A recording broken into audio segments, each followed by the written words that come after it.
నమస్కారం అండి. నా పేరు సత్యనారాయణ, జర్నలిస్ట్, భక్తి టీవీ, మల్లంపేట, హైదరాబాద్.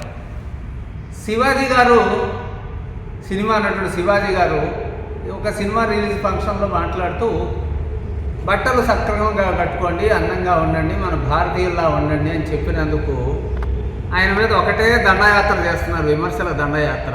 ఆయన కప్పుకోమని చెప్పాడే తప్ప విప్పుకోమని చెప్పలేదు కదా. అందులో మీకు అభ్యంతరం ఏముంది? అసలు కప్పుకోవడమే మన సాంప్రదాయం, విప్పుకోవడం మన సాంప్రదాయం కాదు కదా. విప్పుకోవడం అనేది విదేశాల్లో ఉండే సాంప్రదాయం.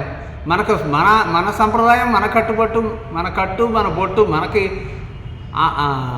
ఆదరణ, గౌరవాన్ని ఇస్తాయి తప్ప ఏదో విదేశాల్లో పెరిగి వచ్చినట్టు బట్టలు విప్పుకొని తిరుగుతామంటే తిప్పుకోండి.